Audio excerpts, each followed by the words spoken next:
Hello and welcome back. I am Margaret Esfahani and I'm here with Sister Shireen from Brahma Kumaris. Hi, Margaret. Welcome. Thanks. Welcome back. We are continuing our discussion on a heart-healthy diet and how the heart and the mind sort of work together and what we can do to improve its strength and sort of combination of both. So, how is the heart connected to the mind, or is it even really connected to our mind? Yeah, it is. Actually, we spoke about the three things, the mind, the intellect, and the impressions. Correct. And the heart is connected to the mind and the intellect. And how is it connected?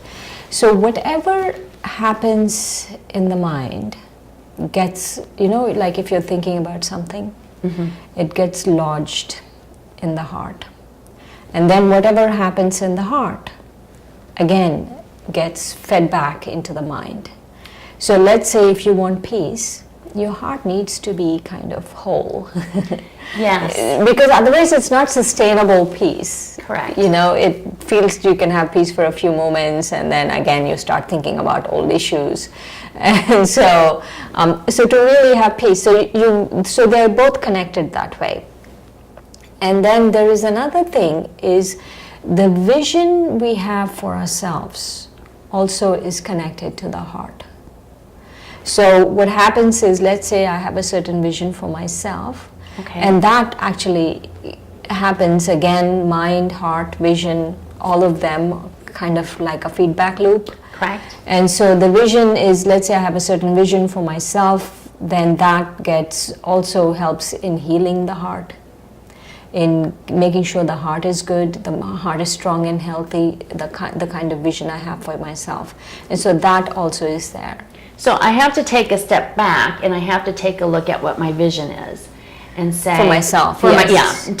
Yes, exactly. And say, my vision for myself is to be peace, to be calm, to have bliss.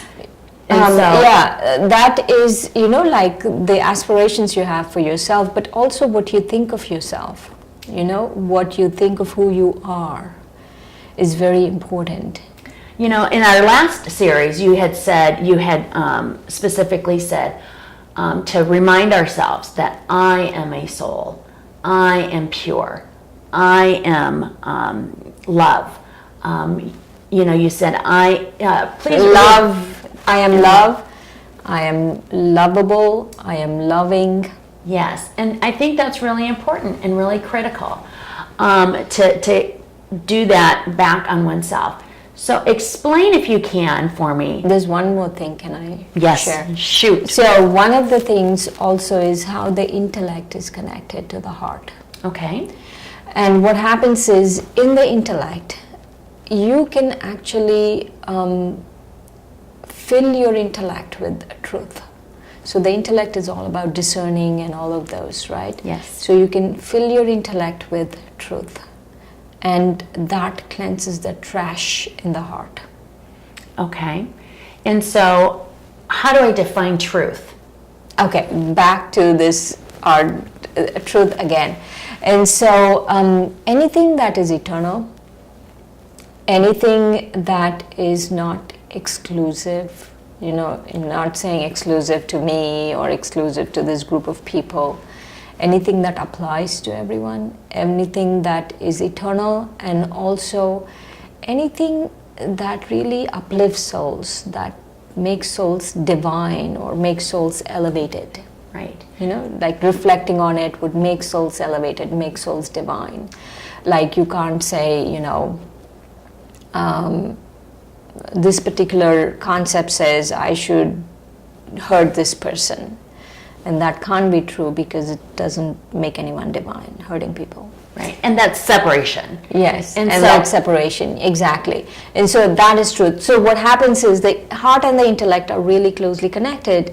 And when you fill your intellect with quote-unquote truth, quote-unquote eternal concepts, then you can actually, get rid of the trash, the rubbish in your heart. So the alignment takes place between the mind and the intellect is through truth, acknowledgement of truth, belief in truth.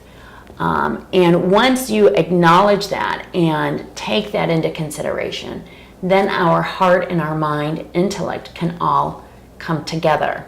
Yes. Is that right? Yes. Okay. Yes, I want to use the word consider for truth. I don't want to use the word belief. I'll tell you why. Belief implies that we are either born with it or somehow, that it's innate to us. And when it comes to truth, we just have to start considering it. We have to start reflecting on it. So let's say, for example, soul. Yes. I'm a soul.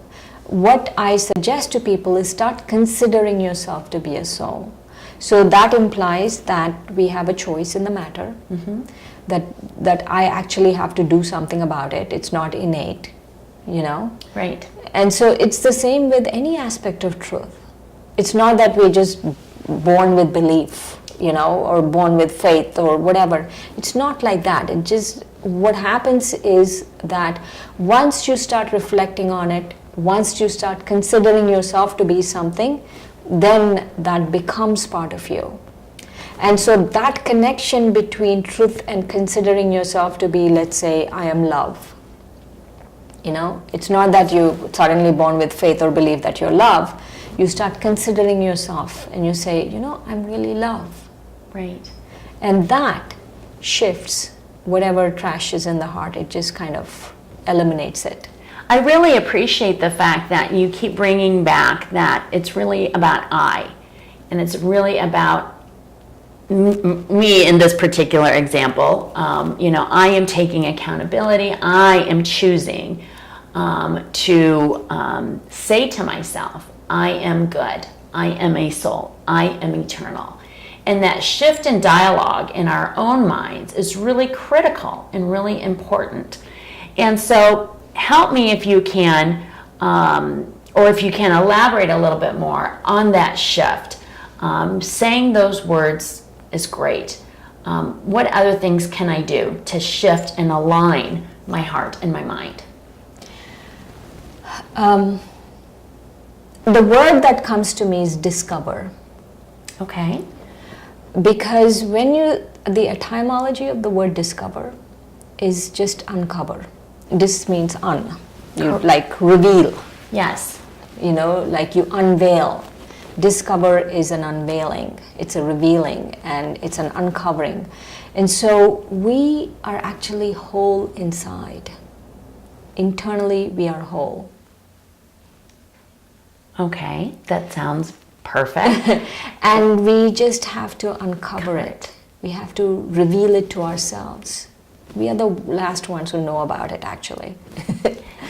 And so how can I reveal it to myself? How can I uncover it or discover, if you will? And so that, to go back, you were asking what is the connection between mind and heart. That is the connection, is the mind helps us discover and uncover. Is by these thoughts we have, by the reflections we have, all of these things, the soul, as a soul, it's not like we have to go looking for it outside ourselves. It's not like we have to think about something totally alien. It's something within us. We just have to discover it. We just have to uncover it. Right. And then the question arises, and I'll come to that in a second. The question arises, what is it we are discovering it? What is it we are uncovering? That's an excellent question. It's our original self. It's not, I like pizza, I don't like you, don't like the political situation in the United States. That's not the discovering we are doing. Correct. That's just discovering of the physical world and our opinions of the physical world. Correct. We are looking at rediscovering our original internal self. Yes. It's nothing to do with our likes and dislikes in the external world. Yes. It has nothing to do with, I don't like this particular song sung by this one and I like this singer. It's none of that stuff. Correct. So, or I don't like this person or that person. No, it is about who I am. That is the unveiling, that is the uncovering that we have to do. That it sounds really wonderful. I can personally attest that I have tried Shireen's technique about, uncovering myself and looking internally, and I can 100% vouch that it does make sense. It does work. It works for me. I know has worked for many of you out there in our audience. And so with that being said, Shireen, guide us if you can in a small exercise that for those of us that have yet to experience this powerful, wonderful feeling. Can you guide us in a brief exercise? Sure. So let's sit back again. Let's breathe deeply in and out. And as you breathe in and out, you should be able to signal to your body. You have to do it in a few times, so that as soon as you start breathing in and out deeply, it signals to your body it's time to meditate and that it shouldn't interrupt or bother you. Yes, so turn off your cell phones. Yes, the physical world shouldn't bother you, like the cell phones and all of those, and sit in a quiet space where you can be alone for a few moments, and sit in a place where you can be still for a few moments without checking your messages or any of those things, and then just go within. Just go within by reflecting on this thought. I am love, I am light, I am soul.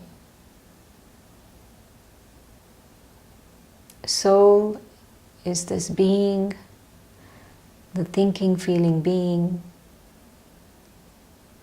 and this feeling of love is within me. I have a vision of who I am as this beautiful, lovable being. I have this vision of being totally loved. I cherish this original being.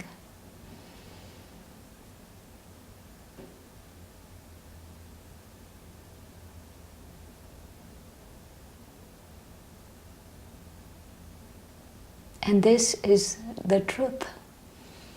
This is who I actually am.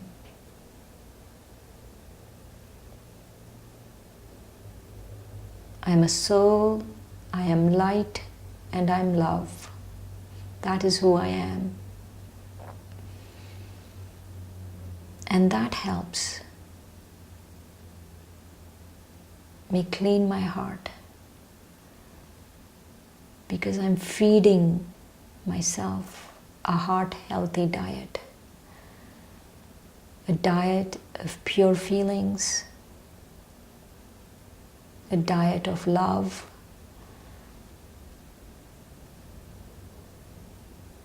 and a diet of being cherished. I care about myself. And once I know how to care for the self properly, not in vain, not with ego, but with humility, then I'm able to care for other people. So caring for others is important, but first, with humility, we have a pure vision for ourselves. And then we extend that vision to the other. And with that thought, that I am light, I am soul, I am love, I come back.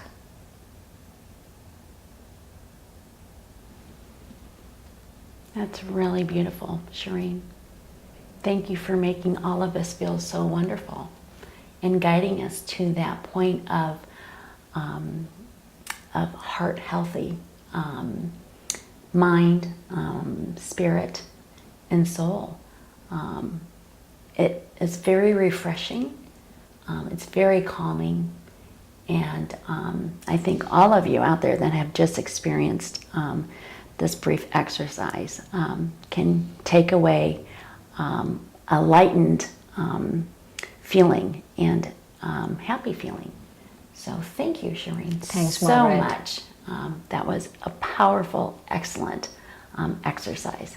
I look forward to our next endeavor. Thank you. Thanks, Margaret. You got it.